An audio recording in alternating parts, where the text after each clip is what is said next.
देवी होळकर यांचा जन्म 31 मे 1725 रोजी महाराष्ट्राच्या अहमदनगर जिल्ह्यातील जामखेड तालुक्यातील चोंडी या गावी झाला। त्यांचे वडील मानकोजी शिंदे हे त्या गावचे पाटील होते। अहिल्यादेवी यांचे आजोळ उस्मानाबाद जिल्ह्यातील चोराकळी हे गाव होते। स्त्री शिक्षण फारसे प्रचलित नसतानाही त्यांच्या वडिलांनी त्यांना लिहिण्या वाचण्यास शिकवले होते। त्यांनी भारतभर केलेल्या लोककल्याणकारी कामामुळे अहिल्यादेवी यांना पुण्यश्लोक म्हणतात। त्या दानशूर, कर्तृत्ववान, धर्मपरायण व कार्यक्षम राजकर्ती म्हणून ओळखल्या जात असल्या तरी त्यांची राज्यकारभारावर प्रशासकीय पकड घट्ट होती। त्यांच्या वडिलांनी लहानपणी दिलेल्या शिकवणीचा आणि सासरे मल्हारराव होळकरांनी दिलेल्या राजकीय कारभाराच्या तालमीचा त्यांना उपयोग झाला। त्या सामान्य कुटुंबातील असल्यामुळे त्यांना प्रजेच्या अडीअडचणीची जाणीव होती। अहिल्यादेवींनी न्याय देताना आपल्या अनोळखी लोकांमध्ये अजिबात फरक केला नाही। माणसांपासून ते प्राण्यापर्यंत सगळ्यांच्या वेदना त्यांना कळत होत्या।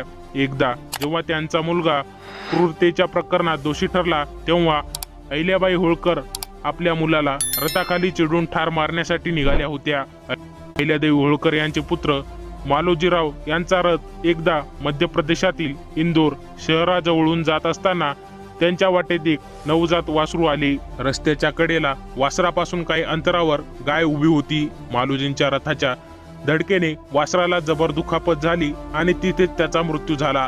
मालोजीरावांचा रथ पुढे गेला त्याच रस्त्यावरून गाय वासरांच्या जवळ येऊन बसली। काही वेळाने अहिल्याबाई तिथून गेल्या।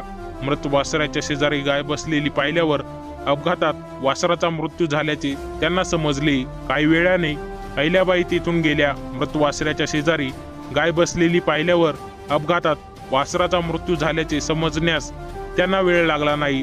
त्यांना ते कळले। हा सगळा प्रकार कळल्यानंतर अहिल्याबाईंनी मालोजींच्या पत्नी मेनबाईला विचारले, जर एखाद्याने आपल्या मुलाला आईसमोर मारले तर त्याला काय शिक्षा द्यावी? मालोजींच्या पत्नीने उत्तर दिले, त्याला फाशीची शिक्षा द्यावी। अहिल्याबाईंनी मालोजीरावांना हातपाय बांधून रस्त्यावर फेकून देण्याचा आदेश दिला आणि त्यानंतर मालोजीला रस्त्यावर आदळून मृत्यूदंड देण्याची आज्ञा दिली। हे काम करायला एकही सारथी तयार नव्हता। असे म्हटले जाते की जेव्हा कोणीही सारथी पुढे आला नाही तेव्हा त्या स्वतः कार्यासाठी रथावर आल्या। एक अनपेक्षित घटना घडली। तीच गाय रथासमोर येऊन उभी राहिली। तिला पुन्हा पुन्हा बाजूला सरकवण्यात आले पण ती पुन्हा रथासमोर येऊन उभी राहिली।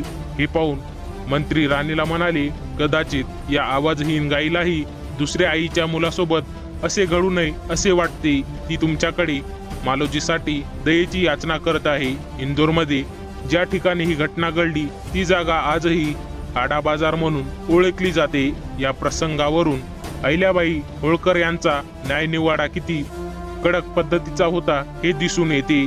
धन्यवाद।